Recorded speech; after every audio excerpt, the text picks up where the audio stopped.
23 octobre 2009, Gand, Belgique. Dans l'un des quartiers résidentiels paisibles de la ville, Sophie disparaît vers le soir. Les parents contactent la police avec retard, convaincus que leur fille s'est simplement attardée, non loin. La police est quotidiennement confrontée à de tels signalements et sait que les premières heures perdues peuvent coûter très cher. Ce soir-là, personne ne soupçonnait jusqu'où cette affaire irait. Les recherches ont duré 2 semaines. On a fouillé les cours, les parcs, les chantiers, les bâtiments abandonnés. Des dizaines d'officiers et de volontaires ont inspecté littéralement chaque rue. Pendant tout ce temps, la police a travaillé sans la moindre piste ni témoignage clair. 14 jours plus tard, lors d'une ronde de routine, des employés des services municipaux découvrent ce que personne n'attendait. Dans un collecteur d'égout municipal, à quelques minutes de marche seulement de la maison familiale, Sophie a été retrouvée. Le collecteur était une installation technique fermée et difficile d'accès. Un étranger n'aurait pas pu se retrouver accidentellement dans un tel endroit. L'enquête a immédiatement soulevé des questions. Pourquoi les équipes de recherche ne l'avaient-elles pas inspecté plus tôt? Qui et comment avait réussi à y pénétrer discrètement et à dissimuler les traces de telle sorte que pendant 2 semaines, la police n'avait rien pu détecter de suspect? Tout cela faisait de cette affaire l'une des plus complexes auxquelles la police locale avait été confrontée depuis de nombreuses années. Les caméras de vidéosurveillance situées à proximité, importantes pour l'enquête, s'avérèrent être hors service depuis plusieurs mois. Cette circonstance a considérablement compliqué le travail de la police. Tentant de reconstituer le fil des événements, les enquêteurs ont interrogé les habitants locaux. Mais ceux-ci donnèrent des réponses similaires et peu informatives.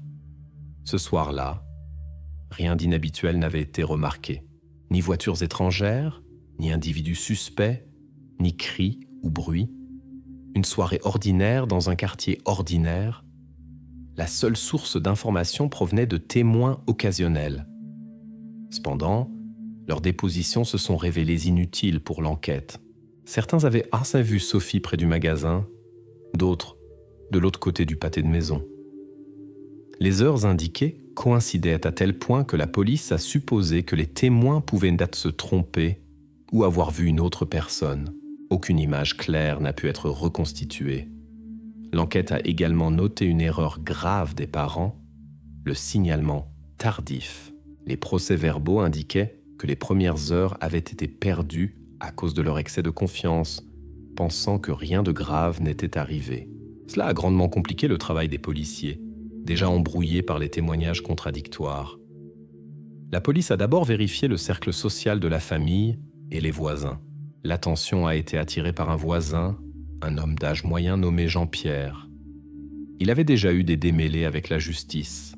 Impliqué auparavant dans de petits vols, il était en conflit avec d'autres habitants du quartier. Le soir de la disparition, il était seul chez lui, et il était impossible de confirmer son alibi. Les policiers ont vérifié à 2 reprises son domicile, sa voiture, ses appels téléphoniques et ses contacts. Ils n'ont rien trouvé de suspect. Mais l'absence d'alibi solide a obligé à poursuivre les investigations dans sa direction. Parallèlement, l'attention s'est portée sur un employé de l'école, l'enseignant Marcus Van Dyck. Les parents d'élèves s'étaient plaints auparavant de son comportement inapproprié et certains collègues le trouvaient renfermé et étrange.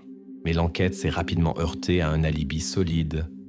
Au moment de la disparition de Sophie, Marcus était chez lui avec des proches, ce qui a été confirmé par plusieurs témoins indépendants. Cette piste a été rapidement écartée. Malgré l'absence de preuves directes, les enquêteurs ont continué à vérifier en profondeur le voisin Jean-Pierre. Son passé, son caractère et l'absence d'alibi confirmé semblaient aux policiers des facteurs sérieux, susceptibles d'influencer le cours de l'enquête. L'homme a été interrogé à plusieurs reprises, dans le but de trouver la moindre incohérence dans ses déclarations. Mais Jean-Pierre répétait les mêmes mots. Il était chez lui le soir, n'était sorti nulle part. n'avait rien vu de suspect. La perquisition de son domicile et des environs n'a également donné aucun résultat. Aucune empreinte, trace ou indice n'a été découvert. Peu à peu, il est devenu clair que la police était dans une impasse. Maintenir Jean-Pierre comme suspect était commode, mais sans perspective. N'ayant pas d'autres pistes, les enquêteurs ont recommencé à examiner les éléments du dossier, analysant chaque fait plus attentivement. C'est alors qu'en réexaminant les enregistrements des interrogatoires des habitants locaux, les enquêteurs ont remarqué un témoignage précédemment négligé. Une résidente âgée d'une maison voisine avait mentionné le comportement étrange d'un autre habitant du quartier que la police n'avait pas encore vérifié. C'était un homme sans casier judiciaire qui n'avait jamais attiré l'attention des voisins ni de l'enquête. Dans le rapport initial, son témoignage n'avait pas été jugé important, mais maintenant, les policiers décidèrent de vérifier sérieusement cette piste. Le voisin mentionné par la femme vivait tranquillement, discrètement, et travaillait pour les services municipaux locaux. Il avait participé aux recherches initiales aux côtés d'autres volontaires, ce qui avait totalement écarté les soupçons dans les premières étapes. La vérification de ses déclarations et de son emploi du temps au moment de la disparition de Sophie a révélé les premières étrangetés. Il était censé être de service, mais certains collègues ne se souvenaient pas de sa présence.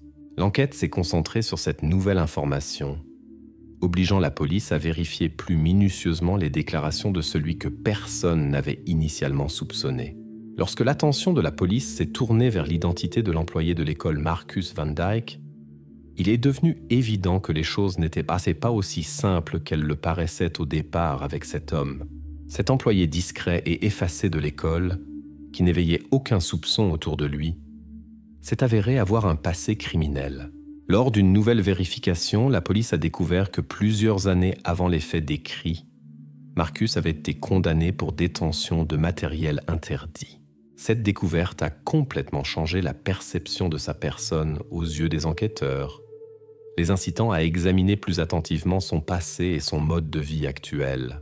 Les détectives ont commencé à étudier plus attentivement la biographie professionnelle et personnelle de Marcus Van Dyke. Bientôt, ils ont appris des détails qui les ont fait sérieusement douter de la stabilité de son état mental. Les policiers ont découvert que Marcus était suivi par un psychiatre depuis plusieurs années, bien qu'il n'en ait jamais parlé ouvertement et l'ait caché à ses collègues. Le diagnostic et les détails du traitement restaient couverts par le secret médical, mais le simple fait d'avoir consulté un spécialiste témoignait de problèmes psychiques suffisamment graves. Lorsque les enquêteurs ont réinterrogé ses collègues, des détails qui n'avaient pas été perçus comme significatifs auparavant ont refait surface. Ses collègues décrivaient Marcus comme quelqu'un qui évitait constamment les contacts personnels. L'un d'eux s'est souvenu d'un incident où, pendant une journée de travail normale, Marcus s'était soudainement figé au milieu du couloir et était resté longtemps immobile, fixant le mur. À l'époque, cela avait été mis sur le compte de la fatigue ou du stress, mais maintenant, cette réaction apparaissait comme un signal alarmant. D'autres collègues ont également raconté à la police que Marcus réagissait souvent étrangement aux situations de travail courantes. Il pouvait interrompre brusquement une conversation, partir en silence ou, au contraire, commencer soudainement à se justifier nerveusement en réponse à des questions tout à fait anodines. Jusqu'alors, de tels épisodes étaient aperçus comme de simples excentricités. Mais dans le contexte de la disparition de Sophie, le comportement de Marcus prenait un tout autre sens. La police était de plus en plus convaincue d'avoir affaire à une personnalité présentant des signes évidents d'instabilité psychologique, capable d'actions soigneusement dissimulées. Munie de ces nouvelles informations, la police a de nouveau convoqué Marcus pour un interrogatoire. Pendant l'entretien, les enquêteurs ont posé des questions claires et précises sur les événements de la soirée du 23 octobre. Van Dyke était nerveux, s'embrouillait dans ses propos, se taisait périodiquement, cherchant longuement ses mots. Lorsque les détectives lui ont demandé de nommer à nouveau les témoins susceptibles de confirmer son alibi, Marcus a été contraint d'admettre qu'il n'y en avait aucun. Lors de l'entretien précédent, il avait affirmé avec assurance qu'il était chez lui avec des proches ce soir-là, mais maintenant, sous la pression des questions, il a avoué avoir été absolument seul. La vérification de ses appels et de sa correspondance n'a pas non plus fourni de preuves de sa version. Son alibi, sur lequel la police s'était initialement appuyée, s'effondrait sous leurs yeux. La police a procédé à une perquisition minutieuse du domicile et du bureau de Marcus Van Dyke. Les enquêteurs ont examiné en détail ses effets personnels, son ordinateur, son téléphone, tous ses documents et notes. Les spécialistes ont inspecté les lieux, espérant trouver quelque chose qui pourrait le lier à la disparition de Sophie. Cependant, malgré un travail acharné, aucune preuve directe n'a été trouvée. Tous les objets examinés ont été soigneusement inspectés par les experts légistes, mais rien de suspect indiquant un lien direct entre Marcus et l'incident n'a été découvert. Il devenait clair que la police faisait peut-être à nouveau fausse route. Le comportement de Marcus était étrange. Il cachait manifestement quelque chose, mais l'enquête ne parvenait pas à obtenir de preuves directes de son implication. L'absence d'indices clairs obligeait les enquêteurs à réévaluer la situation. Alors que la police était prête à reléguer à nouveau Marcus au second plan de l'enquête, un témoignage inattendu d'un autre témoin est apparu. Lors d'un interrogatoire supplémentaire, un témoin oculaire fortuit s'est souvenu et a affirmé avec certitude avoir vu Sophie la veille de sa disparition en compagnie d'un homme inconnu. La rencontre avait eu lieu loin de l'école, en périphérie du quartier, où Sophie ne se rendait habituellement pas. L'homme ne ressemblait à aucune des personnes que la police avait vérifiées jusqu'à présent. Les enquêteurs ont compris que cette circonstance, précédemment négligée, pourrait être la clé de l'énigme. Il est devenu évident qu'il faudrait élargir considérablement le cercle des recherches. Suite au témoignage du nouveau témoin, la police a décidé d'élargir considérablement le cadre de l'enquête. Désormais, l'attention des enquêteurs s'est concentrée sur la famille de Sophie. Initialement, la famille semblait tout à fait ordinaire aux yeux des policiers, n'éveillant aucun soupçon. Cependant, plus l'enquête approfondissait les liens et l'entourage des parents, plus les questions se multipliaient. Les policiers ont commencé à remarquer des contradictions dans les propos des parents qui étaient passés inaperçus auparavant. Il semblait que la famille cachait délibérément quelque chose d'important qui aurait pu aider à élucider la disparition de Sophie. Lors d'un interrogatoire répété et plus strict, les parents de Sophie ont été contraints d'admettre des circonstances qu'ils avaient cachées auparavant. Il s'est avéré que la famille vivait depuis longtemps dans un état de grave conflit interne, soigneusement dissimulé à l'entourage. Les conflits étaient liés à de sérieux problèmes financiers sur lesquels le père de famille, Patrick, était resté silencieux jusqu'au dernier moment. Au cours des interrogatoires, des proches et des voisins ont commencé à raconter qu'ils avaient entendu des disputes répétées entre les parents de Sophie, bien que la famille ait toujours nié l'existence de tout conflit auparavant. Les policiers ont réussi à découvrir que les problèmes financiers de Patrick étaient bien plus graves qu'ils n'y paraissaient au premier abord. Il avait une dette importante envers des personnes dont la réputation n'inspirait pas confiance. La dette était si sérieuse qu'elle était connue d'un cercle restreint de connaissances. Patrick s'efforçait de cacher ses faits au maximum, non seulement à son entourage, mais aussi à sa propre épouse. Cependant, des conflits éclataient régulièrement dans la famille, précisément à cause de problèmes d'argent. À la suite des vérifications, la police a confirmé que dans les mois précédant la disparition de Sophie, le père de famille s'était retrouvé à plusieurs reprises dans des situations conflictuelles avec des personnes liées à des transactions financières douteuses.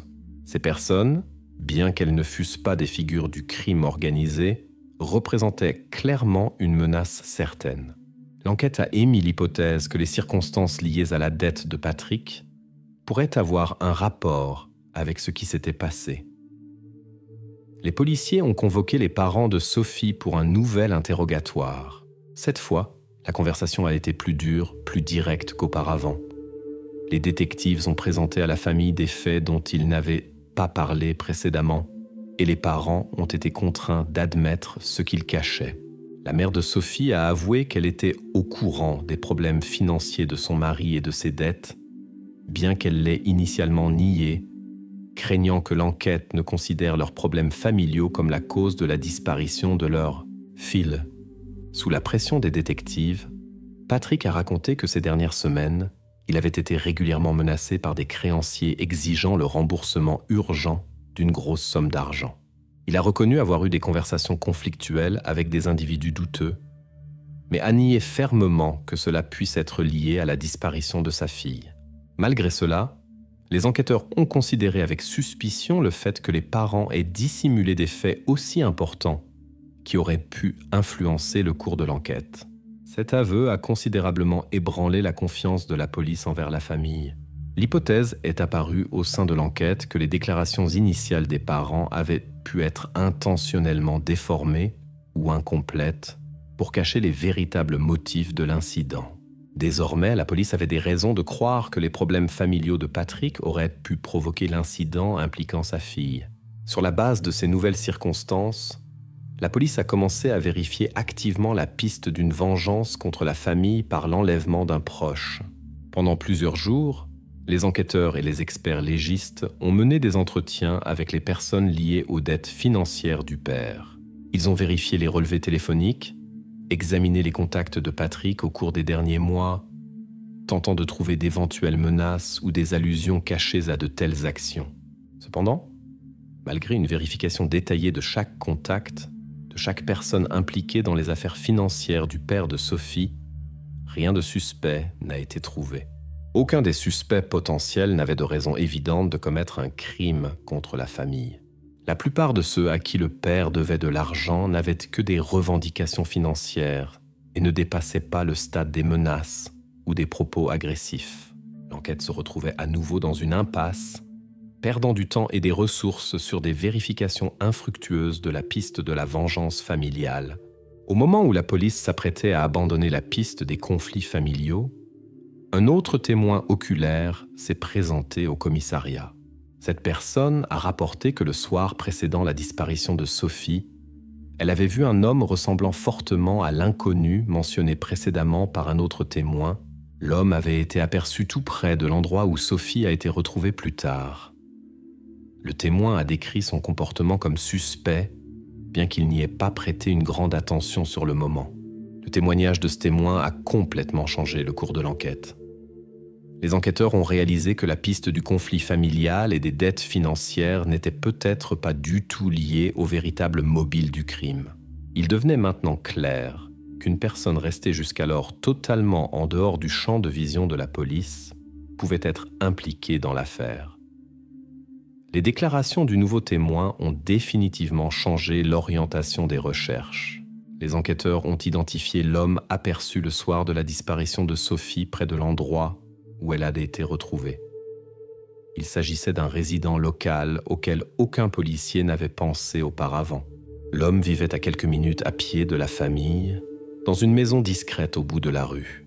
Jusqu'à présent, il n'était pas entré dans le champ de vision des enquêteurs, n'avait pas de casier judiciaire et ne se distinguait pas parmi les voisins. Mais désormais, c'est sa personne qui se retrouvait au centre de l'enquête. Lors d'un interrogatoire plus approfondi des voisins, l'enquête a appris de nombreux détails qui ont alerté même les agents expérimentés. Il s'est avéré que l'homme suscitait depuis longtemps des sentiments étranges chez les habitants du quartier. Personne ne pouvait se souvenir immédiatement de son nom, mais beaucoup ont noté qu'il le voyait souvent dans la rue tard le soir. Une voisine a affirmé l'avoir vu régulièrement marcher dans la rue en parlant doucement tout seul, s'arrêtant parfois brusquement pour fixer longuement un point, sans réagir à son environnement. D'autres voisins ont confirmé les dires de la femme. L'homme n'avait jamais manifesté d'agressivité, mais évitait soigneusement tout contact avec les autres. Quand quelqu'un essayait d'engager la conversation avec lui, il passait simplement en silence, sans réagir aux questions ni aux salutations. Sa nature réservée était perçue par l'entourage comme une simple particularité de caractère, rien de plus. Cependant, maintenant, après la disparition de Sophie, ce comportement semblait plus suspect que jamais. Les agents ont décidé d'interroger immédiatement le nouveau suspect. L'homme a calmement ouvert la porte à la police, sans paraître surpris de leur visite. Lors du premier interrogatoire, il semblait parfaitement calme, répondant aux questions brièvement et avec assurance. Il affirmait que le soir du 23 octobre, il était resté chez lui, n'était sorti nulle part et n'avait rien entendu d'inhabituel. Cependant, les détectives ont remarqué qu'en précisant les détails, l'homme commençait à devenir nerveux, à confondre les heures, à donner différentes versions de ses activités le soir de la disparition de Sophie. Ces incohérences ont amené les policiers à douter de la véracité de ses propos. L'homme cachait manifestement quelque chose ou tentait d'orienter l'enquête dans une autre direction, mais les enquêteurs ne parvenaient pas à comprendre les motifs d'un tel mensonge. Aux questions directes sur la raison de ces fausses déclarations, l'homme se renfermait sur lui-même et refusait de parler. L'enquête s'est convaincue d'une chose.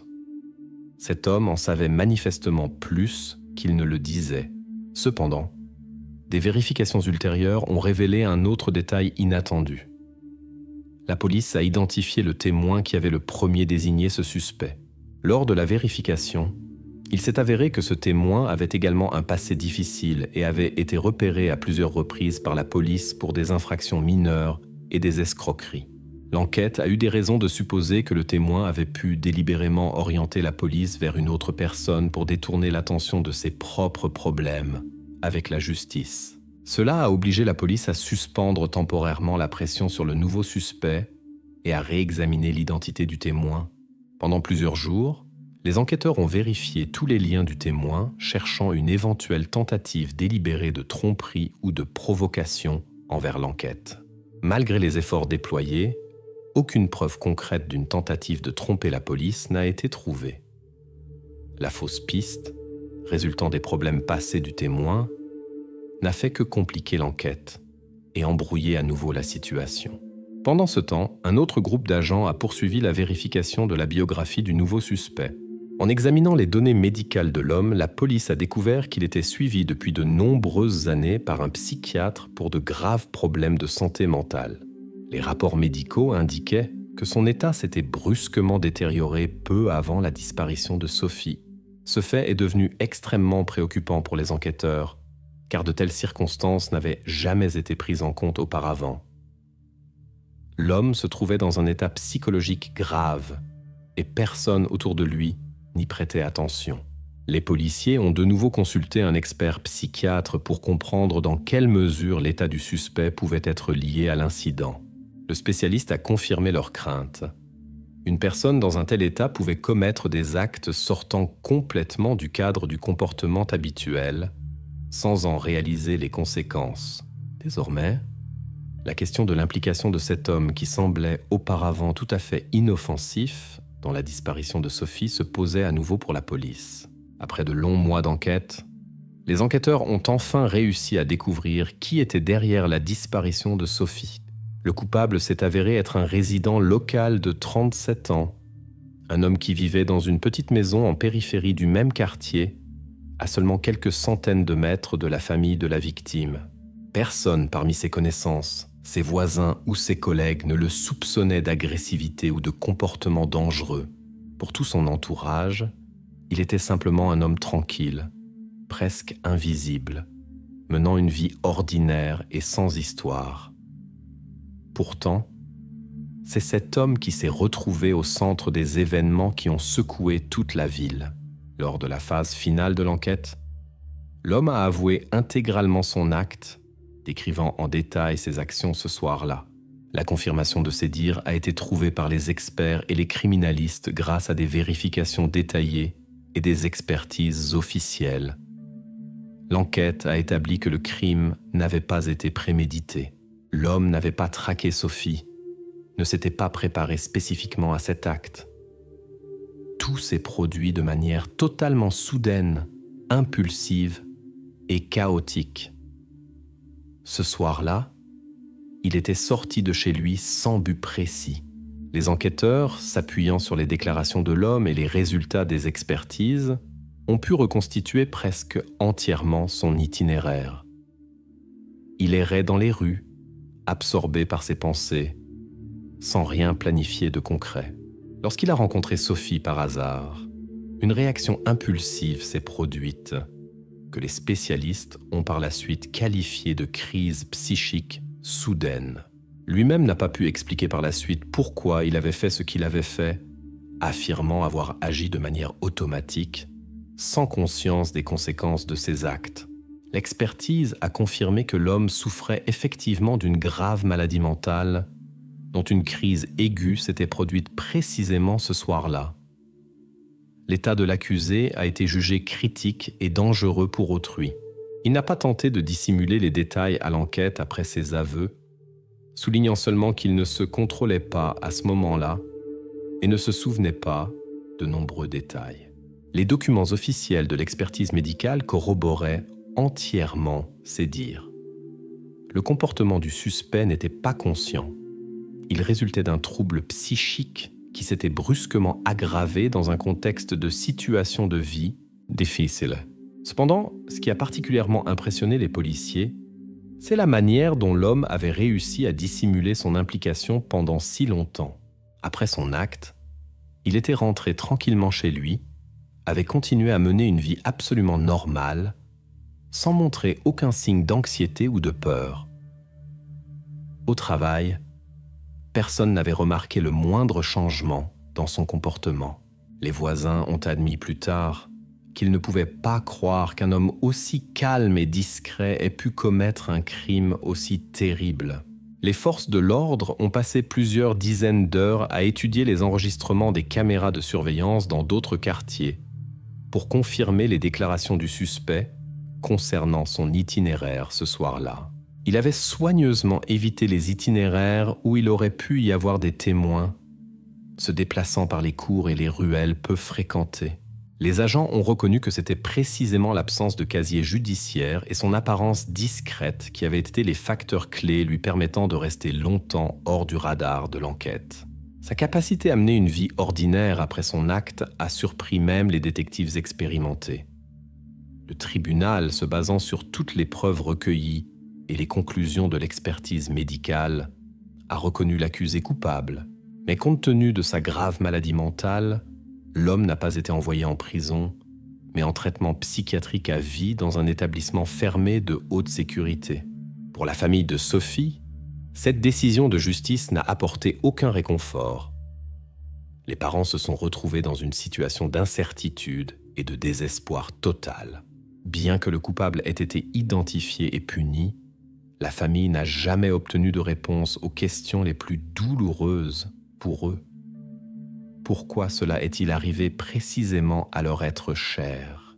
Pourquoi Sophie s'est-elle retrouvée sur le chemin d'un homme que personne n'aurait pu soupçonner d'un tel crime?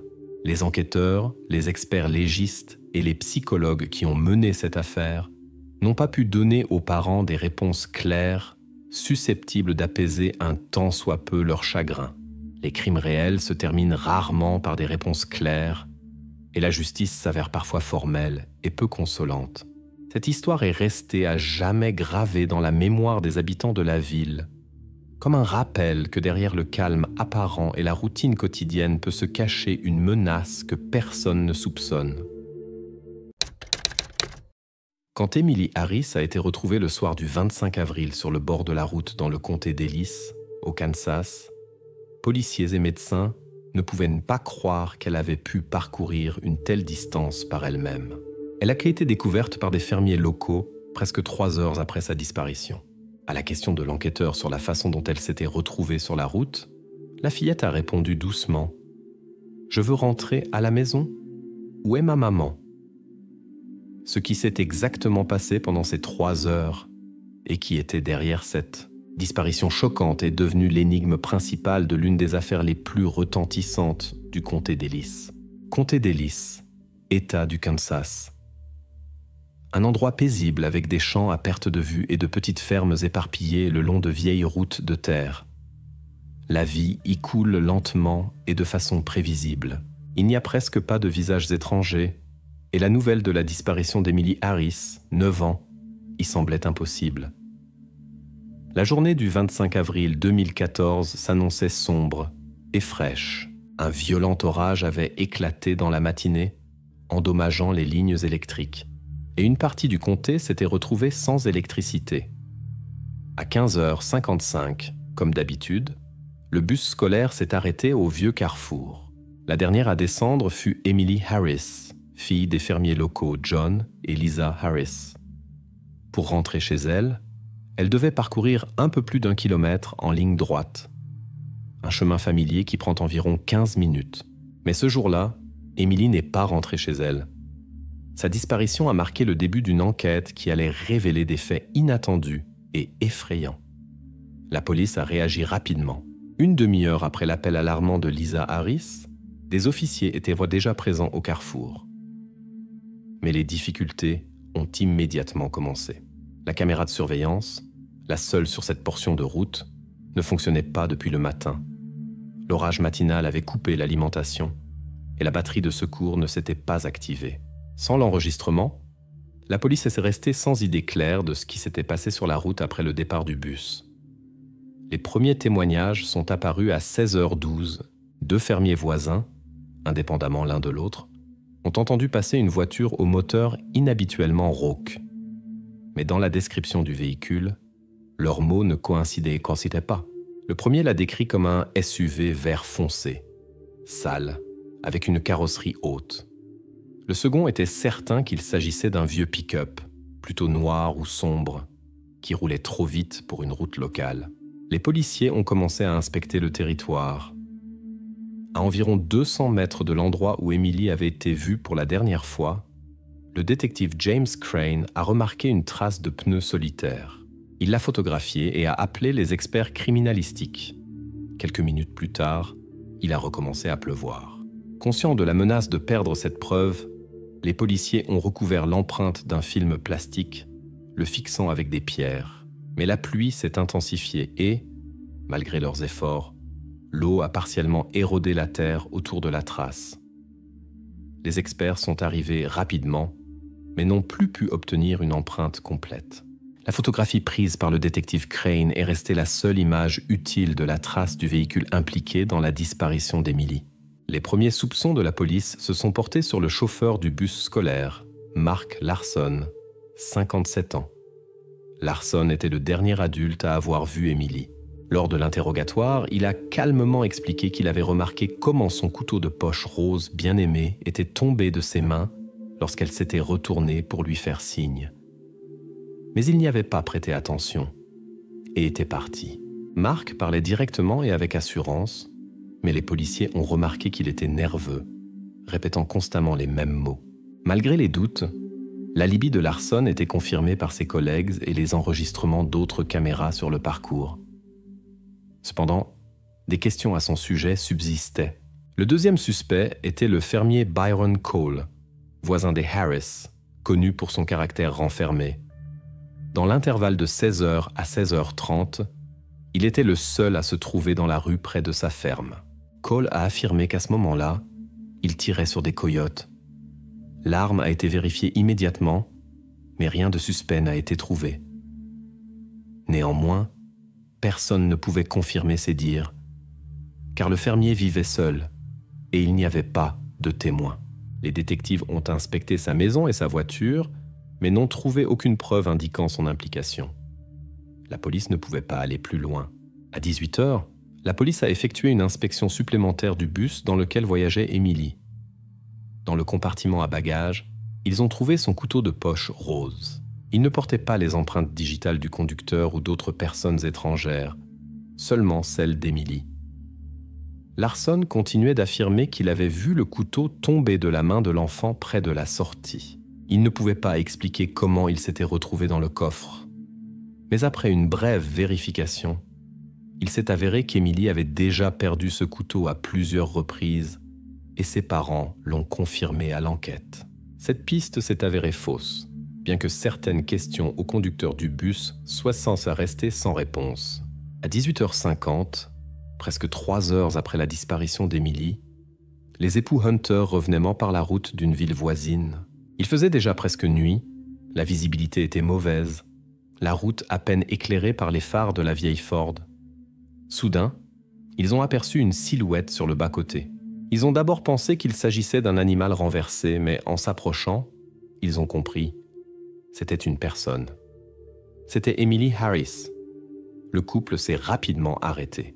Emily était sale, avec des égratignures sur le visage, les vêtements déchirés. La fillette respirait difficilement et tremblait de froid et de choc. Les Hunters l'ont enveloppée dans une vieille couverture et l'ont immédiatement transportée à l'hôpital du comté d'Ellis. Tout le temps dans la voiture, Emily répétait doucement, à peine audible, « Je veux rentrer à la maison. Où est ma maman ?» Les policiers sont arrivés à l'hôpital à la suite des Hunters. Le détective James Crane est entré prudemment dans la chambre, où l'infirmière avait déjà terminé les premiers soins. En s'approchant, Crane a doucement demandé « Emily, peux-tu dire comment tu t'es retrouvée sur la route ?» La fillette l'a regardé avec des yeux fatigués et effrayés et a de nouveau murmuré doucement, en ouvrant à peine les lèvres. « Je veux rentrer à la maison. Où est ma maman ?» Ce fut la seule réponse que la police put obtenir ce soir-là. Ce qui s'était exactement passé pendant ces 3 heures restait un mystère à résoudre. Après qu'Emily ait été retrouvée et transportée à l'hôpital, l'enquête est passée à une autre phase. L'enquête a commencé à examiner le cercle de personnes qui pourraient avoir été liées à sa disparition. Le premier sur qui le détective James Crane a concentré son attention était le conducteur du bus scolaire, Mark Larson. La police n'avait pas l'intention de précipiter les événements. Ils avaient qu'au besoin d'une réponse fiable à la question de savoir si Larson pouvait avoir un quelconque lien avec ce qui s'était passé. En premier lieu, ses paroles et actions de ce jour-là ont été vérifiées. En vérifiant l'itinéraire par lequel Larson transportait quotidiennement les élèves, le détective Crane a remarqué un fait inhabituel. La feuille de route, que le conducteur lui-même remplit, présentait un étrange écart temporel. Entre 2 arrêts s'était formée une pause de 12 minutes, qui ne correspondait pas à l'horaire habituel du bus. Cette lacune a immédiatement suscité une attention accrue de l'enquête. Normalement, Larson suivait strictement l'itinéraire. L'horaire de son bus était programmé littéralement minute par minute, et les arrêts à chaque point étaient automatiquement enregistrés par le traceur GPS intégré. Mais ce jour-là, le 25 avril, tout s'est avéré différent. Le détective Crane a demandé les données du navigateur GPS installé dans le moteur du bus. L'analyse a montré que le véhicule était effectivement resté immobile près d'un terrain vague pendant près de 12 minutes. Le terrain vague se trouvait à mi-chemin entre les 2 derniers arrêts de l'itinéraire et loin des maisons habitées. Cet endroit était bien connu des résidents locaux. Rarement quelqu'un y apparaissait, sauf peut-être les fermiers qui y jetaient parfois de vieux équipements et des ordures.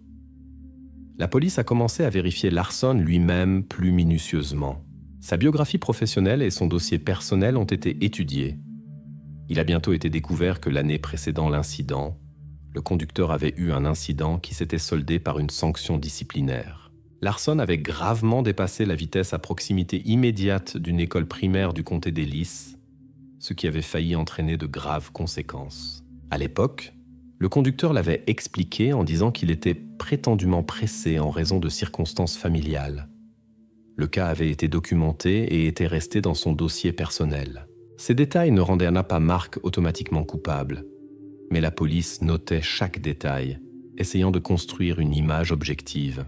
Le détective Crane avait des raisons d'inviter à nouveau Larson à un interrogatoire, cette fois plus long et plus sérieux.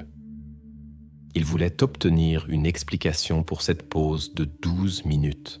Lorsque le détective a directement demandé à Mark pourquoi le bus s'était arrêté près du terrain vague, Larson a répondu de manière sûre et claire. Il a indiqué qu'il s'était arrêté parce qu'il avait senti de fortes vibrations dans le volant et avait été obligé de vérifier les roues. Ayant découvert que la roue arrière était crevée, Mark a affirmé l'avoir remplacée lui-même. Lorsqu'on lui a demandé de présenter un bon de service ou au moins une description de ce qui s'était passé, Larson a répondu qu'il avait tout fait lui-même, sans appeler de mécanicien, et qu'aucun document n'avait été complété. Crane a fait remarquer que le remplacement d'une roue de bus n'est pas une tâche facile, nécessitant un effort et un temps considérables, surtout pour une seule personne. Mais lors de l'inspection du bus, La police n'a trouvé aucun signe de remplacement récent ou de traces fraîches de saleté sur la roue de secours ou les outils. Les détectives se sont à nouveau retrouvés face à des contradictions dans le témoignage du conducteur. Néanmoins, Larson n'a pas changé sa version. Il regardait l'enquêteur droit dans les yeux, avec assurance, comprenant clairement qu'il n'y avait pas encore de preuves irréfutables contre ses paroles. Entre-temps, la police a soigneusement réexaminé le bus où le couteau d'Emily avait été précédemment trouvé.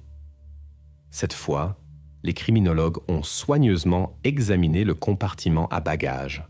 Parmi d'autres microparticules et fibres, un cheveu féminin d'environ 20 cm de long a été découvert. Il a été soigneusement placé dans un sac hermétique et envoyé au laboratoire de criminalistique pour une analyse d'ADN mitochondrial. Le résultat de l'analyse est apparu le lendemain et est devenu une nouvelle déception pour l'enquête. Le cheveu n'appartenait pas à Emily. De plus, il ne correspondait à personne de sa famille ou de son entourage proche. L'enquête s'est à nouveau heurtée à un mur. Cette fausse piste n'a fait que compliquer la situation, prenant plusieurs heures précieuses. Le détective James Crane était clairement frustré que l'enquête avance plus lentement que souhaité. Il n'y avait toujours pas de preuves réelles contre Larson alors que les soupçons augmentaient. Tard dans la soirée du même jour, après un interrogatoire de plusieurs heures et un examen minutieux du bus, Larson est apparu de façon inattendue au poste de police. Le conducteur semblait fatigué et irrité, mais son comportement restait assuré. Sans attendre de questions, il a dit au détective Crane qu'il comprenait la tension de la situation et était prêt à coopérer pleinement avec l'enquête. Il a lui-même proposé à la police d'inspecter et d'examiner son véhicule personnel, un pick-up Chevrolet argenté, qu'il conduisait habituellement en dehors du travail. Les policiers se sont immédiatement rendus au parking derrière le poste, où était garé le véhicule personnel de Larson. Le pick-up était effectivement argenté, bien entretenu, manifestement lavé régulièrement. La carrosserie était propre, presque sans trace de saleté ou d'égratignure. Le véhicule ne correspondait pas à la description donnée par les voisins au moment de la disparition d'Emily, mais la police a décidé de l'examiner soigneusement, espérant trouver au moins des indices minimes liant Mark à la disparition. Bien que Larson ait volontairement fourni le véhicule, son statut de suspect est resté inchangé.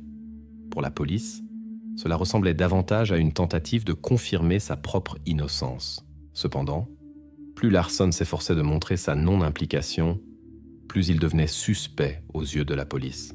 Et tandis que les experts commençaient à examiner la voiture, le détective Crane comprenait, jusqu'à présent, tous les faits contre Mark Larson n'étaient rien de plus qu'une chaîne d'étranges coïncidences.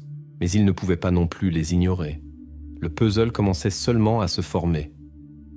Après la vérification de Mark Larson, les détectives ont continué à chercher des indices qui pourraient mener à la vérité sur ce qui est arrivé à Emily. L'attention des enquêteurs s'est maintenant tournée vers un autre élément important de l'enquête, la famille Harris. Le détective Crane savait depuis longtemps que dans de tels cas, les secrets se cachent souvent précisément derrière les portes de maisons qui semblent ordinaires et sans particularité. La famille Harris vivait ici depuis des générations. Ils étaient des personnes respectées. Mais, malgré la stabilité extérieure, dans les affaires personnelles de cette famille, il y avait place pour de sérieux problèmes. Les policiers, en étudiant les documents et l'historique financier de la famille, sont tombés sur un détail étrange qui les a immédiatement mis en alerte. L'exploitation agricole des Harris se trouvait dans une situation financière difficile. Les relevés bancaires montraient une dette importante. 143 000 $. Pour une petite ferme dans le comté d'Ellis, une telle dette était catastrophique. Des retards de paiement étaient régulièrement enregistrés au cours des 6 derniers mois et l'affaire se dirigeait progressivement vers la faillite. Les parents d'Emily, David et Lisa Harris, n'avaient qu'en fait parler de ces difficultés à personne. Pour l'enquête, cela est devenu un signal important. L'argent devient souvent un motif dans des crimes où les victimes s'avèrent être des proches. Et dans cette affaire, pour la première fois, est apparu un motif financier clair, bien qu'indirect. Bientôt, la police a reçu confirmation que les problèmes de la famille étaient plus profonds qu'il n'y paraissait. Il s'est avéré qu'environ 1 mois avant la disparition d'Emily, Son père, David Harris, avait souscrit une police d'assurance pour elle. Le montant de l'assurance était de 250 000 $, dépassant significativement la dette totale de la famille. De tels accords d'assurance alertent généralement les enquêteurs, surtout quand il s'agit de sommes importantes et de la formalisation du document peu avant le crime. Le détective Crane a immédiatement rencontré un représentant de la compagnie d'assurance pour clarifier tous les détails. L'assureur a confirmé: cette police était la première et unique police de ce type pour les membres de la famille Harris. Personne n'avait auparavant assuré les vies de leurs proches, et la somme assurée semblait inexplicablement importante pour des agriculteurs avec de tels problèmes financiers. La situation devenait plus compliquée, et les soupçons des enquêteurs ne faisaient que s'intensifier. Pour comprendre la situation, le détective Crane a convoqué Lisa Harris, la mère d'Emily, pour un interrogatoire. Lisa semblait déprimée et manifestement confuse après ce qui s'était passé, mais elle était disposée à coopérer et répondait à toutes les questions de la police. Quand le détective lui a montré le formulaire de souscription de la police d'assurance, Lisa a semblé surprise et clairement décontenancée. Elle a déclaré qu'elle ne savait rien d'une telle assurance et n'avait pas participé à sa formalisation. Cependant, quand Crane a pointé la signature sur le document, Lisa s'est restée silencieuse pendant plusieurs secondes. La signature sur le formulaire était la sienne. Lisa répétait encore et encore qu'elle ne se souvenait pas du moment où elle avait signé ce document. Elle a supposé que David aurait pu le lui donner parmi d'autres papiers de la ferme, sans en expliquer les détails. Mais elle n'avait pas de preuves sûres pour cette affirmation. Néanmoins, Lisa Harris a fermement affirmé qu'elle n'avait aucune idée des intentions d'assurance de son mari. Elle a juré au détective qu'elle n'aurait jamais consciemment accepté un tel accord. Le témoignage de Lisa semblait sincère, mais les détectives ne pouvaient pas faire entièrement confiance à ses paroles, compte tenu de la facilité avec laquelle elle pourrait nier toute connaissance des plans financiers de son mari. Le mobile financier dans cette affaire semblait de plus en plus convaincant. Les enquêteurs ont commencé à envisager sérieusement la version d'un enlèvement mis en scène pour obtenir le paiement de l'assurance. De tels crimes n'étaient pas rares, même dans des endroits paisibles comme Ellis, surtout lorsqu'il s'agissait de sommes importantes. La police a vérifié les appels téléphoniques, les messages et les contacts personnels des parents d'Emily au cours des derniers mois. Les détectives cherchaient tout signe de préparation à une telle mise en scène. Cependant, les vérifications des téléphones, ordinateurs et autres appareils n'ont rien révélé de suspect. Aucune correspondance, aucune recherche d'informations qui pourrait indiquer une tentative d'organiser une fausse disparition n'a été trouvée. Cette version est devenue une nouvelle fausse piste que l'enquête a dû abandonner. Malgré les problèmes financiers des Harris et l'assurance suspecte, il n'y avait pas de preuves directes contre les parents d'Emily. Les détectives ont dû admettre que le mobile financier restait pour l'instant une simple suspicion et non un fait établi. L'enquête s'est de nouveau tournée vers l'hôpital, où l'état d'Emily s'était enfin amélioré au point qu'elle pouvait parler aux détectives. Dans la chambre, la fillette semblait affaiblie, mais répondait déjà clairement et consciemment.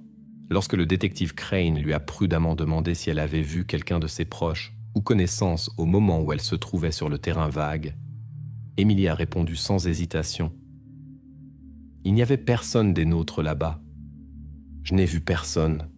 J'étais seule. » Le détective lui a demandé une nouvelle fois, en précisant si elle pouvait avoir oublié ou confondu quelque chose. Emily a secoué la tête et répété que près de l'endroit où elle s'était retrouvée, il n'y avait certainement aucun membre de sa famille. Les paroles d'Emily ont compliqué davantage le tableau de l'enquête. D'un côté, la fillette niait complètement l'implication de la famille dans ce qui s'était passé. De l'autre, la situation financière suspecte de la famille Harris restait un mobile évident. Les enquêteurs ont dû admettre qu'ils se trouvaient à nouveau devant un mur, derrière lequel pouvaient se cacher les réponses les plus inattendues. Après que le rapport de laboratoire eut confirmé l'achat de chloroforme au nom du voisin des Harris, l'enquête s'est fermement concentrée sur la personne du fermier local, Byron Cole. Pour le comté d'Ellis, Cole était une personne habituelle, 71 ans, ayant vécu toute sa vie dans ces lieux, s'occupant tranquillement de sa petite ferme, communiquant rarement avec les voisins, n'ayant jamais été remarqué dans des conflits ou des histoires criminelles. Mais maintenant, sur sa vie tranquille s'étendait une piste claire de soupçons. Tôt le matin, quelques heures après avoir reçu le rapport du laboratoire, le détective James Crane, accompagné de 2 assistants, s'est dirigé vers la ferme de Cole. Il devait lui parler et clarifier la situation. Dès les premières minutes de conversation avec la police, Byron Cole a calmement confirmé le fait de l'achat de chloroforme. Il n'a même pas essayé de nier l'évidence. Mais quand on lui a demandé pourquoi il avait besoin de cette substance, le fermier a répondu avec assurance qu'il l'utilisait exclusivement pour l'anesthésie des veaux lors de procédures vétérinaires. Il semblait tout à fait sûr de ses paroles, parlait brièvement et de manière convaincante. Cependant, après la visite du détective Crane chez le vétérinaire local, le tableau a radicalement changé. Le vétérinaire a catégoriquement déclaré que le chloroforme n'est plus utilisé dans leur domaine depuis de nombreuses années, car il est considéré comme obsolète et dangereux pour les animaux. Toutes les procédures nécessaires étaient effectuées par le vétérinaire lui-même, et il n'avait jamais conseillé à Cole ou à d'autres fermiers d'utiliser de telles substances. Le témoignage du vétérinaire contrastait fortement avec la version proposée par Cole, mettant ses paroles sous de sérieux doutes. La police a approfondi l'étude de la vie quotidienne du fermier Cole. Parmi ses effets personnels et ses notes, ils ont découvert une sorte de journal, un registre de tirs. Cole était connu pour son habitude de noter l'heure et les résultats des tirs contre les coyotes ou autres prédateurs qui entraient périodiquement sur les terres agricoles. Le plus intéressant est que, à la date de la disparition d'Emily Harris, le 25 avril, le journal mentionnait 2 tirs solitaires à 16h30 et 16h35. Ces entrées correspondaient parfaitement à son témoignage initial, donné dans les premières heures après la disparition de la fillette. À première vue, cela confirmait ses paroles. Mais les enquêteurs ont décidé de vérifier plus en profondeur et ont envoyé l'arme de Cole pour une expertise criminalistique détaillée. Les soupçons se sont encore intensifiés lorsqu'il s'est avéré que le fusil avait été soigneusement nettoyé peu après la disparition d'Emily. Normalement, les fermiers nettoyaient leurs armes en fin de semaine ou après plusieurs jours d'utilisation, mais jamais immédiatement après quelques tirs contre des coyotes. Crane a de nouveau convoqué Byron Cole pour une conversation. Le fermier semblait légèrement irrité par cet appel répété, mais restait calme et continuait à insister fermement sur sa version des événements.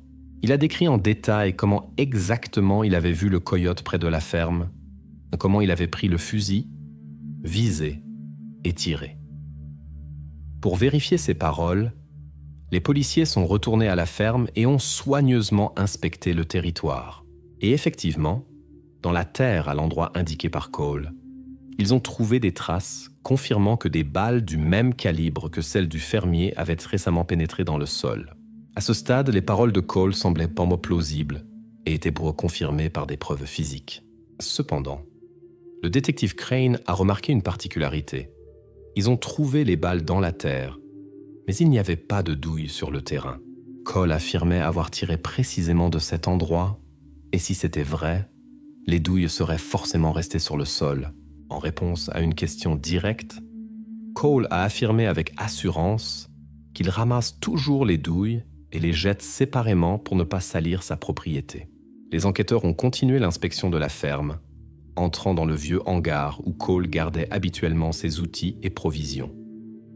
Là, ils ont trouvé plusieurs bidons vides d'huile diesel. Cela a immédiatement intéressé la police, car l'huile diesel correspondait à la substance qui avait laissé une empreinte sur le sac à dos d'Emily. Les experts ont immédiatement emporté les bidons au laboratoire, espérant obtenir une correspondance. Cependant, les résultats de l'étude ont été décevants. Les échantillons d'huile des bidons ne correspondaient pas aux échantillons trouvés sur le sac à dos. Une fausse piste a de nouveau fait reculer les détectives d'un pas, mais n'a nullement levé les soupçons sur Byron Cole. Le dernier rapport du laboratoire criminalistique est arrivé le soir même et a de nouveau fait réfléchir la police. L'expertise balistique, après avoir étudié en détail l'arme de Byron Cole, est arrivée à une conclusion inattendue. Son fusil ne pouvait pas avoir effectué de tir ce jour-là. Aucune balle enregistrée dans son journal n'avait quitté le canon le 25 avril. L'arme avait été soigneusement nettoyée, mais les tests balistiques montraient sans équivoque l'absence de traces de poudre ou d'autres substances caractéristiques des tirs récents. Cela contredisait complètement la version de Cole selon laquelle il tirait sur des coyotes. Son alibi, qui semblait fiable et même confirmé par les balles trouvées, a soudainement subi une fissure sérieuse. Néanmoins, le détective James Crane ne se précipita pas pour tirer des conclusions définitives. Bien que les soupçons contre Byron Cole se soient considérablement intensifiés, son implication restait uniquement démontrable indirectement. L'alibi du fermier avait perdu sa fiabilité, mais n'était pas complètement détruit. Et maintenant, la police devait trouver un autre maillon pour comprendre quel rôle le voisin des Harris avait réellement joué dans les événements de cette journée. Après l'apparition de sérieuses contradictions dans les propos de Byron Cole, le détective James Crane et son équipe ont compris que l'enquête s'était approchée d'un point critique. Mais il n'était pas encore possible de tirer une conclusion définitive. À ce moment, l'attention de l'enquête s'est soudainement tournée vers l'entourage d'Emily elle-même. La police ne cessait d'interroger tous ceux qui pouvaient connaître quelque chose sur les détails de sa vie quotidienne. C'est alors qu'est apparu un nouveau détail qui a changé le cours de l'enquête. Lors d'une nouvelle visite à l'école du comté d'Ellis, l'enseignante d'Emily, mademoiselle Jennifer White, s'est approchée du détective Crane.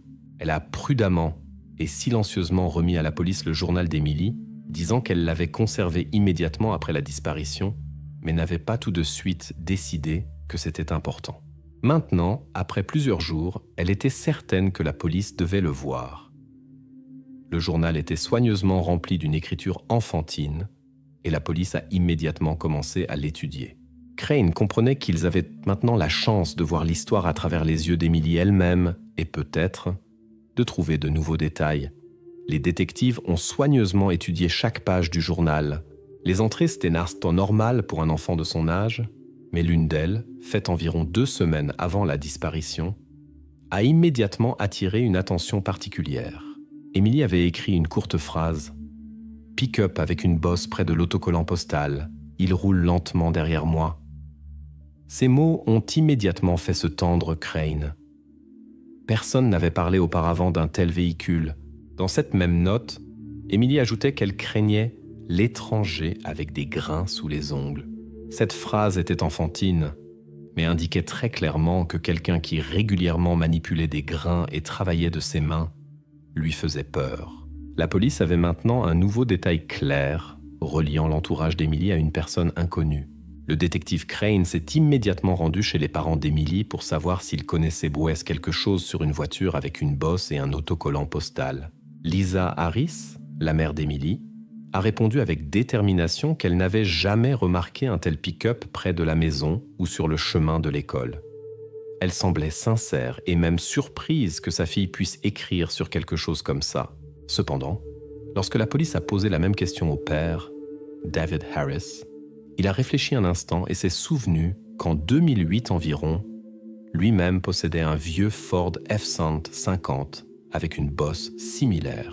Harris a souligné qu'il avait vendu ce pick-up il y a longtemps et ne savait même pas où il se trouvait maintenant. Sa réponse a compliqué encore davantage la situation, car les enquêteurs ont dû tenir compte du fait qu'un véhicule similaire pouvait toujours se trouver dans le comté d'Ellis, et son propriétaire actuel avait probablement un lien avec l'élévateur à Grain ou les fermes voisines. Après cette découverte, les enquêteurs ont décidé de faire appel au public pour obtenir de l'aide dans la recherche du véhicule. Bientôt, les médias locaux ont publié une description détaillée du pick-up, y compris la bosse et le possible autocollant postal. Un collage visuel a été créé montrant à quoi pourrait ressembler la voiture au moment de la disparition d'Emily. La réaction fut immédiate. Le téléphone de la ligne d'assistance a littéralement explosé. Au cours des premières 24 heures, plus de 40 appels ont été reçus avec des informations des résidents du comté et des zones voisines. Les gens signalèrent avoir vu un véhicule similaire chez des voisins, près des magasins, dans des stations-service. Mais après avoir vérifié tous les signalements, la police s'est convaincue qu'ils s'étaient tous avérés faux. Cela a conduit à la perte d'un temps précieux et à une tension supplémentaire dans l'équipe d'enquêteurs. Le détective Crane comprenait que l'attention du public ne profite pas toujours à l'enquête. Après 2 jours de vérifications minutieuses et de recherches infructueuses, les enquêteurs ont décidé de se concentrer sur le plus évident, l'autocollant postal de l'élévateur qu'Emily avait mentionné dans son journal. L'élévateur était la seule grande entreprise de ce type dans le comté, et la police a immédiatement demandé des listes de véhicules qui avaient un autocollant officiel de l'entreprise au cours des dernières années. Les listes ont été vérifiées rapidement et méticuleusement, et après quelques heures, les détectives ont obtenu un résultat exact. Dans la liste, il n'y avait qu'un seul Ford F-150 vert, enregistré au nom d'un résident local nommé Clayton Reeves. Le nom de cet homme n'était apparu jusqu'à présent dans aucun épisode de l'enquête. Le détective Crane a immédiatement demandé toutes les données disponibles sur Clayton Reeves. L'homme n'avait jamais auparavant attiré l'attention de la police. Il vivait tranquillement, seul, communiquait rarement avec les résidents locaux et n'a jamais figuré dans des conflits ou incidents notables. Sa ferme était petite et n'avait pas de problème financier, du moins pas évident pour les étrangers. Néanmoins, pour le détective James Crane et tout le groupe d'enquête, le nom de Reeves est devenu un nouveau point de départ inattendu, mais très concret. Ils avaient maintenant une base pour supposer pour la première fois que le suspect pourrait ne pas être simplement une personne aléatoire, mais quelqu'un qu'Emily elle-même craignait déjà avant sa disparition. Et bien que l'enquête commençait seulement à examiner attentivement Clayton Reeves, il était clair pour tous. Il s'était approché du véritable criminel beaucoup plus près que jamais auparavant. Après que la police ait établi le nom de Clayton Reeves, l'enquête a commencé à avancer rapidement. Les enquêteurs ont obtenu un mandat et se sont rendus sur le territoire de l'élévateur et de la ferme où vivait Reeves. Le suspect lui-même a réagi calmement, bien qu'il fût clairement surpris par l'apparition de la police. Cependant, très vite, les enquêteurs ont compris que derrière son calme extérieur se cachait quelque chose de plus. Pendant l'inspection du territoire de l'élévateur, l'un des travailleurs, Carlos Mendez, s'est approché des enquêteurs et a communiqué un détail inattendu. Selon lui, le soir du 25 avril, lorsqu'Emily a disparu, il a accidentellement remarqué Clayton Reeves près du hangar de service, lavant la carrosserie de son pick-up vert avec un puissant agent de blanchiment. Mendez a souligné que l'odeur de l'agent de blanchiment était très forte. Elle se faisait sentir à grande distance. De telles actions lui ont semblé étranges, car il n'avait jamais vu auparavant Reeves nettoyer si minutieusement son véhicule. Ces témoignages sont devenus le premier témoignage réel liant directement le suspect aux événements de cette journée. Le détective James Crane a immédiatement ordonné une inspection détaillée de la zone près du hangar où le travailleur avait vu Reeves. Sur place, une grille d'égout a été découverte, dans laquelle les criminologues ont trouvé 2 preuves importantes. Première, plusieurs fibres de bâche accrochées au bord de la grille. Deuxième, des traces de sang, rapidement confirmées par le laboratoire comme appartenant à un groupe sanguin répandu, le groupe O. Cette découverte a encore renforcé les soupçons de la police. Bientôt, il est devenu clair que les preuves sur le territoire de l'élévateur étaient étroitement liées aux actions de Clayton Reeves. L'étude des enregistrements des caméras de surveillance près de l'entrepôt a donné une autre confirmation significative. Sur l'enregistrement, on voit clairement comment Reeves, le soir du 25 avril, charge une grande pelle dans le coffre de son pick-up, après quoi le véhicule quitte le territoire de l'entrepôt. Clayton Reeves a été immédiatement convoqué pour un interrogatoire. Les enquêteurs lui ont directement demandé pourquoi il avait lavé son pick-up avec un agent de blanchiment puissant ce soir-là. Reeves a calmement répondu qu'il préparait simplement le véhicule à la vente. Selon lui, il voulait mettre la voiture dans le meilleur état possible pour trouver un acheteur plus rapidement. Reeves était convaincant et ne montrait pas de nervosité. Cependant, lors de la vérification, la police n'a pu trouver aucune annonce de vente du véhicule, ni dans les journaux locaux, ni sur les sites web. Même les concessionnaires locaux ont confirmé que Clayton Reeves ne s'était pas approché d'eux avec une offre pour vendre son pick-up. Cela rendait son explication encore moins plausible, bien que cela ne constituait pas en soi une preuve directe de culpabilité. L'avocat de Clayton Reeves a immédiatement commencé à construire la défense de son client. Il a déclaré que le sang trouvé aurait bien pu se retrouver sur la grille d'écoulement de manière naturelle. L'avocat a expliqué que son client, comme de nombreux fermiers locaux, transportait occasionnellement des carcasses de viande, y compris des vaches, et que le sang des animaux aurait pu tomber sur la carrosserie puis être lavé avec l'agent de blanchiment. Cette explication, bien qu'elle semblât étrange, était juridiquement viable. L'enquête a été obligée de procéder à des vérifications supplémentaires. Ils ont demandé des informations à l'abattoir local et aux fermes pour savoir si Reeves avait travaillé avec eux récemment. Mais après vérification, aucun document ou contrat concernant un tel transport n'a été trouvé. Malgré cela, la version de la défense continuait à paraître convaincante pour le grand public, créant des doutes sur les actions de l'enquête. Pendant que la police cherchait des preuves supplémentaires, les criminalistes ont rapidement réalisé une analyse rapide de l'ADN du sang trouvé. Les résultats de l'analyse sont arrivés le soir même, devenant une véritable surprise pour toute l'équipe d'enquête. Le laboratoire a confirmé une correspondance partielle des loci STR du sang trouvés avec les échantillons d'Emily Harris. La correspondance partielle signifiait que le sang pourrait réellement appartenir à Emily, mais l'analyse ne donnait pas une certitude totale de ce fait.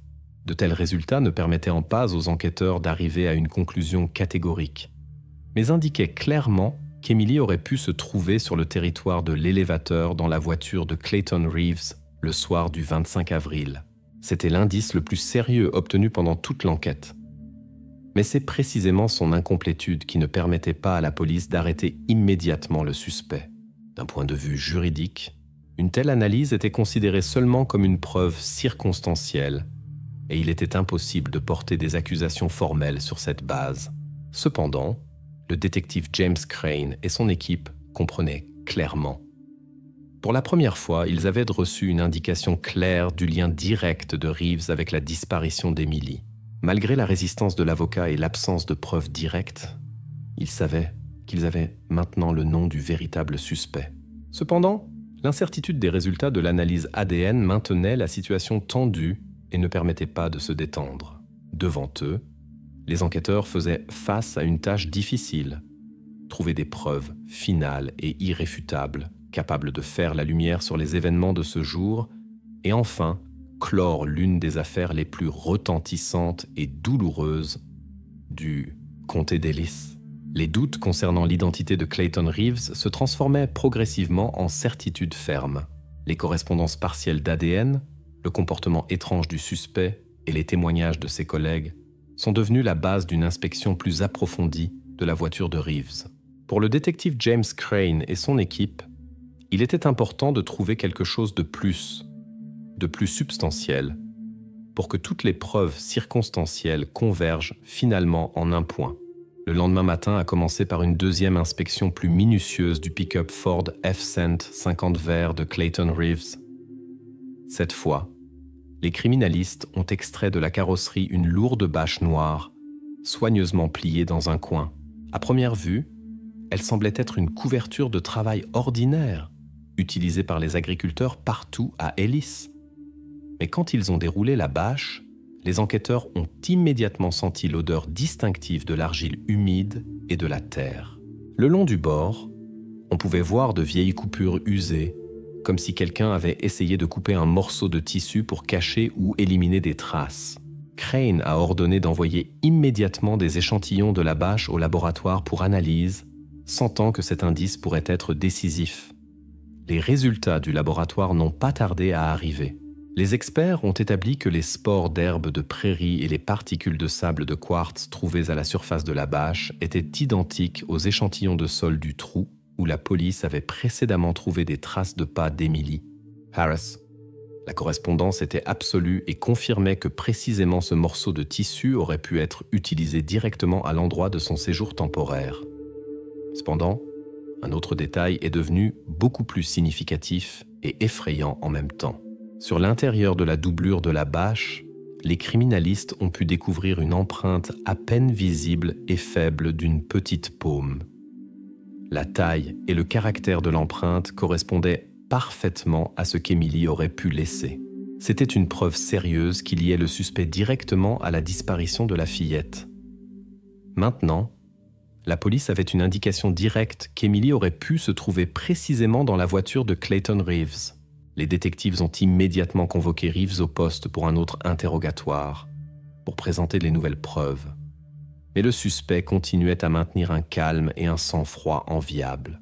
Cette fois, il s'était préparé et a présenté à la police le registre des heures de travail de l'élévateur, où son quart de travail le jour de la disparition d'Emily était clairement enregistré. Selon les registres, Reeves était sur le territoire de l'élévateur jusqu'à 18h45, ce qui excluait complètement sa participation au crime par une question de temps. Cependant, les détectives ont rapidement établi que l'heure d'entrée et de sortie n'était enregistrée que par le badge électronique de l'employé. La caméra de surveillance, qui aurait pu confirmer les paroles du suspect, n'était pas présente à l'entrée de l'élévateur. Ainsi, la seule preuve de la présence de Reeves sur le lieu de travail était son badge personnel, et non l'enregistrement visuel de sa présence. La police a tenté de vérifier l'alibi de Reeves à l'aide de ses collègues. L'un d'eux, un employé de l'élévateur nommé Tom Hudson, lors de l'interrogatoire, a rapporté qu'il avait définitivement vu Clayton Reeves sur le site vers 17h. Mais quand les détectives ont essayé de préciser exactement où se trouvait Reeves à ce moment-là, Hudson a eu du mal à donner une réponse précise. Il se souvenait seulement avoir remarqué la silhouette de Reeves dans la zone de travail, mais n'a pas indiqué un lieu spécifique. Ce témoignage a créé de la confusion pour l'enquête, car il ne confirmait pas, mais ne réfutait pas non plus complètement l'alibi du suspect. La fausse piste a de nouveau compliqué la tâche de l'enquête. Il semblait que le collègue aurait pu être confus ou se tromper dans ses souvenirs. Les détectives ont décidé de vérifier des informations supplémentaires. Plusieurs heures plus tard, le détective Crane a de nouveau rencontré Tom Hudson pour clarifier son témoignage. Pendant la conversation, Hudson s'est soudainement souvenu que le jour de la disparition d'Emily, il avait pris plusieurs photos du site de l'élévateur pour des rapports. En vérifiant la mémoire de son téléphone, Hudson a montré à l'enquêteur une photo prise à 15h40 ce jour-là. On y voyait clairement la carrosserie du pick-up de Clayton Reeves, garée sur le site près de l'entrepôt de l'élévateur. Mais le plus important, sur la photo, la carrosserie était complètement vide. Il n'y avait aucune bâche dedans. Cela signifiait que la bâche noire, trouvée plus tard dans la caisse du pick-up, y est apparue après 15h40, c'est-à-dire plus près du moment de la disparition d'Emily. Ce détail est devenu crucial. Maintenant, l'enquête comprenait clairement que la bâche avait été placée dans la voiture après que Reeves ait été sur le territoire de l'élévateur, et non le matin, comme il l'avait affirmé précédemment. Pour la police, cela est devenu une preuve supplémentaire convaincante que Clayton Reeves cachait quelque chose avec soin. Mais même maintenant, avec toute l'abondance de preuves, les détectives comprenaient qu'il restait encore une échappatoire dans l'affaire. Malgré le fait que les preuves contre Reeves étaient substantielles, théoriquement, il était possible que quelqu'un d'autre ait pu placer la bâche plus tard pour confondre l'enquête. Le détective James Crane et son équipe étaient à un pas du dénouement final. Cependant, la dernière preuve, la plus importante, capable de clore l'affaire sans doute, manquait encore. Maintenant, il restait à la police à faire le dernier pas pour s'assurer que les doutes étaient vains et révéler définitivement la vérité sur ce qui s'était passé le 25 avril dans le comté d'Ellis. L'enquête est arrivée à un point après lequel il ne pouvait plus y avoir de doute. Toutes les preuves indirectes se sont progressivement assemblées en une image unique, et le seul maillon manquant restait l'analyse judiciaire finale de l'ADN. Le détective James Crane et son équipe attendaient le résultat de l'expertise, comprenant que c'est précisément maintenant que l'enquête s'est rapprochée de la résolution complète de l'affaire de la disparition d'Emily Harris. À l'aube du 6 mai, une enveloppe scellée du laboratoire criminalistique a été livrée au bureau du détective Crane. Le document était court, mais son contenu ne laissait pas de place au doute. Sur la lame de l'appel, précédemment saisie dans le coffre du pick-up de Clayton Reeves, un profil complet d'ADN d'Emily Harris a été découvert. Maintenant, la police possédait une preuve irréfutable qui ne laissait pas d'échappatoire pour la défense du suspect. Le même jour, les fichiers journaux numériques de l'élévateur, enregistrant le mouvement des employés à travers le terminal de badge électronique, ont été étudiés. Il s'est avéré que le badge de Clayton Reeves avait été présenté au lecteur 3 fois de suite à 16h20. Les experts ont expliqué qu'il s'agissait d'une tentative de créer un alibi artificiel. Cet alibi fantôme signifiait que le suspect tentait de cacher son absence du lieu de travail précisément au moment où Emily a disparu. Maintenant, Les enquêteurs pouvaient reconstituer avec précision les événements de cette journée, minute par minute.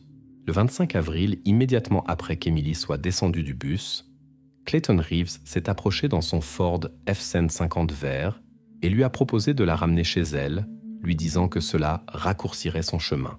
Emily, connaissant Reeves comme un voisin familier, a accepté et est montée dans la voiture. Déjà après 1 minute, il est devenu clair que les intentions de l'homme étaient autres. Ressentant de l'inquiétude, Emily a essayé de demander où ils allaient, mais Reeves lui a ordonné brusquement de se taire. Quand elle a commencé à résister, il l'a saisie brusquement par le cou, essayant de la faire taire. Effrayée et essayant de s'échapper, Emily a rapidement perdu connaissance par manque d'air. Décidant qu'elle ne respirait déjà plus, Reeves a paniqué et a dirigé la voiture vers une zone de champ abandonnée.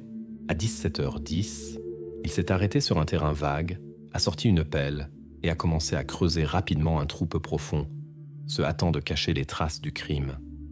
Le sol meuble et l'humidité après la pluie lui facilitaient le travail. Reeves a placé le corps d'Emily dans le trou et l'a recouvert de terre, certain que personne ne la trouverait. Mais c'est précisément l'état du sol qui a joué un rôle décisif.